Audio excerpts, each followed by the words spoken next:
আউযুবিল্লাহি মিনাশ শাইতানির রাজিম। বিসমিল্লাহির রহমানির রহিম। প্রথম যে বিষয়টা নিয়ে আলোচনা করব সেটা হলো অঙ্ক কাকে বলে বা অঙ্ক কি।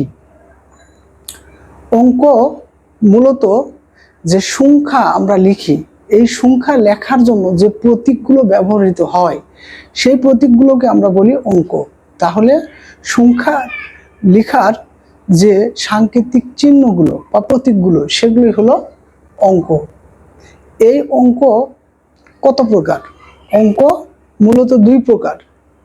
প্রথমত যে যে অঙ্কগুলো নিজে নিজে তাদের মান প্রকাশ করতে পারে এগুলোকে বলা হয় সার্থক অঙ্ক। আর যে অঙ্ক নিজে তার মান প্রকাশ করতে পারে না সেই অঙ্ককে বলা হয় সাহায্যকারী অঙ্ক। এই অঙ্ক প্রতীক মোট আমাদের আছে 10টা। অঙ্ক প্রতীক আছে কয়টা? মোট আছে 10টা। এই 10টা অঙ্ক প্রতীকগুলোকে আমরা দুইটি ভাগে ভাগ করি। একটা হলো সার্থক অঙ্ক আর একটা হলো সাহায্যকারী অঙ্ক। এই অঙ্ক প্রতীকগুলো কি কি? প্রথমত হলো 0, 1, 2, 3, 4, 5, 6,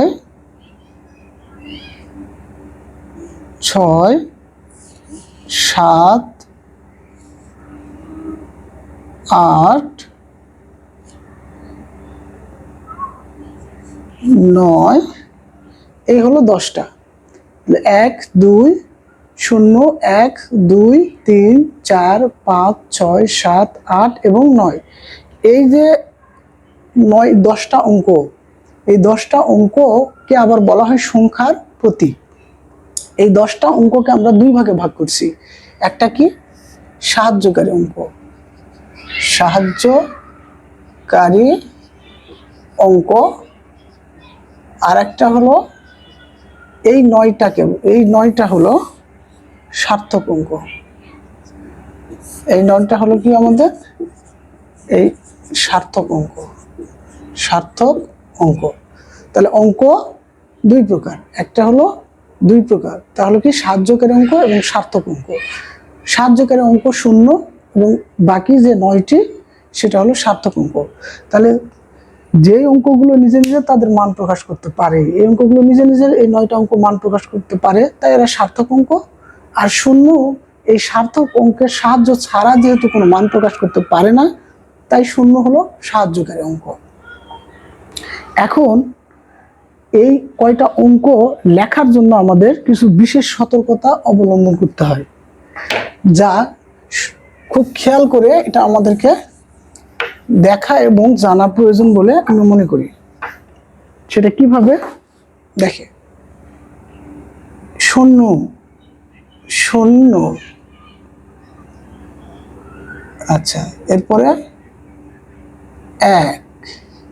তাহলে এই 0টা কিরকম? 0টা কিন্তু আমাদের পুরোপুরি গোল নয়। আমরা সাধারণত এভাবে গোল দিই, আসলে এরকম পুরোপুরি গোল নয়। বাংলা 0টা ঠিক এরকম একটু বাঁকা, এরকম, এইরকম, মানে আমার এই দিক আর এই দিক ডিম্বাকৃতির মতো একটু গোল হবে। এই রেফারেন্সটা কোথায় আছে? আমাদের যে দ্বিতীয় এবং তৃতীয় শ্রেণীর যে গণিত একাডেমি বই আছে, টেক্সট বুক আছে, সেখানে আমাদের এইভাবে এই জিনিসটাকে দেখানো হয়েছে সুন্দর করে, এবং সেখানে এটা লেখার একটা নিয়মও দেওয়া হয়েছে। কোন দিক থেকে লিখবে হলো এই দিক থেকে, এইভাবে। তার মানে এইভাবে অ্যারো চিহ্ন দিয়ে সেটাকে দেওয়া হয়েছে যে এটা আমরা কিভাবে লিখব, এইভাবে। তাহলে 0টা এরকম কিন্তু একটু হেলানো হবে, পুরোপুরি গোল হবে না। আচ্ছা, আর আমরা যখন এই ইংরেজি 0 লিখবো, ইংরেজি 0 কিন্তু আমাদের আবার এরকম লম্বালম্বি ভাবে এইরকম। তো এই জিনিসটা খেয়াল রাখতে হবে।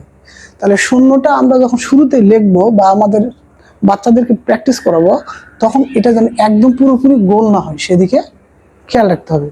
প্রয়োজনে আমরা তৃতীয় শ্রেণীর এবং চতুর্থ শ্রেণীর যে অঙ্ক বই, সেখানে আমরা এটা দেখে নিতে পারি, নিয়ে সেভাবে প্র্যাকটিস করব। এরপরে আমাদের এই একটা আমরা কিভাবে লিখবো, এইভাবে একটু করে বাঁকা করে এই, এবং মাঝখানে আমাদের গোল যেটা হবে এখানে কোনো ফাঁকা থাকবে না, এক। এরপর আমাদের দুইটা আমরা কিভাবে লিখবো, দুইটা আগে একের মতো ঠিক যেভাবে টান ওইভাবে আসবে, আসার পরে এখান থেকে নিচের দিকে যাবে, দুই। এরপরে তিনটা আমাদের তো সহজ আছে, তিন দরকার নেই, চারটা আমাদের বেশি খেয়াল রাখতে হবে। চার কিরকম, চারটা হলো আমাদের হবে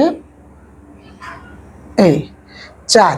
এখানে খেয়াল রাখার বিষয়টা কি, খেয়াল রাখার বিষয় হলো এখানে এই যে বাংলার যে চার আমাদের এই অঙ্কের যে আমাদের চার আমরা লিখি, সেটা এই উপরের যে গোল আর নিচের যে গোল, এই দুই গোল সমান হবে, অর্থাৎ উপরের গোল চিহ্ন আর এই নিচের যে গোল চিহ্নটা এই দুটাই সমান হবে।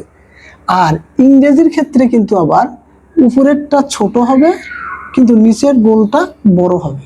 এই হলো ইংরেজির 8 এবং বাংলার যে 4, 8 এবং 4-এর মধ্যে পার্থক্য। তো যখন আমরা এটা প্রথমে যখন বাচ্চাদের এটা লেখাবো তখন এই জিনিসটা অবশ্যই আমাদেরকে খেয়াল রেখে আমাদেরকে লেখা উচিত। কারণ সাধারণত গ্রামের স্কুলগুলোতে এগুলো যদি নাও ধরে, শহরের যে ভালো স্কুলগুলো এগুলোতে কিন্তু এগুলো যেন মার্ক কাটে। আমরা যদি এলোমেলো লিখি তাহলে আমাদের হয়তো সেখানে মার্ক দিবেই না, একদম কেটে দিবে। তাহলে অবশ্যই এটাকে খেয়াল রাখতে হবে। এরপরে আমরা যেই অংশটা খেয়াল রাখবো 4, তারপরে 5টা আমরা একটু দেখি। 5টা লেখার সময় খেয়াল রাখতে হবে 5টা কিন্তু এইভাবে একটু বাঁকা দিয়ে এই 5। এরপরে আমরা 6 কিভাবে লিখবো, 6টা হলো যে একটু দিয়ে এভাবে আসে ডর মতো করে বাঁকা করে নিয়ে যে এই। তারপরে আমাদের 7, এই 7-এর মাথা কিন্তু পুরোপুরি গোল নয় যে গোল দিয়ে আমরা এইভাবে নামাই দিলাম, না, এটা একটু অর্ধবৃত্তাকারের মতো কিন্তু অর্ধবৃত্তাকার নয়, এইভাবে নামবে 7। এরপর 8, 9টা লেখা আমাদের, 8টা ইজি আছে, 9টা হলো কিরকম, আমরা প্রথমে এরকম দিয়ে একটা এরকম ইউ এর মতো দিব, দেওয়ার পরে এখান থেকে আমাদের এই অংশটা উঠে এইভাবে আমরা কি করব, যদিও আমার এটা একটু বেশি খারাপ হয়ে গেছে। তো এই হলো 9। আসলে মূল বই দেখে দেখে এই বিষয়গুলো লেখার সময় এই জিনিসগুলো খেয়াল রেখে যদি বাচ্চাদের প্র্যাকটিস করা যায় তাহলে তারা শুরুতেই এই জিনিসগুলো শিখলে সারা জীবন তার যত সংখ্যা আছে, এই 10টার বাইরে তো কোনো অঙ্ক ব্যবহার করা হবে না। তার মানে এই 10টা অঙ্ক যে ভালো করে শিখবে তার সমস্ত সংখ্যাগুলো লেখা ভালো হবে এবং নির্ভুল হবে। তাই এগুলো ব্যাপারে লেখার ক্ষেত্রে অবশ্যই গুরুত্ব দিতে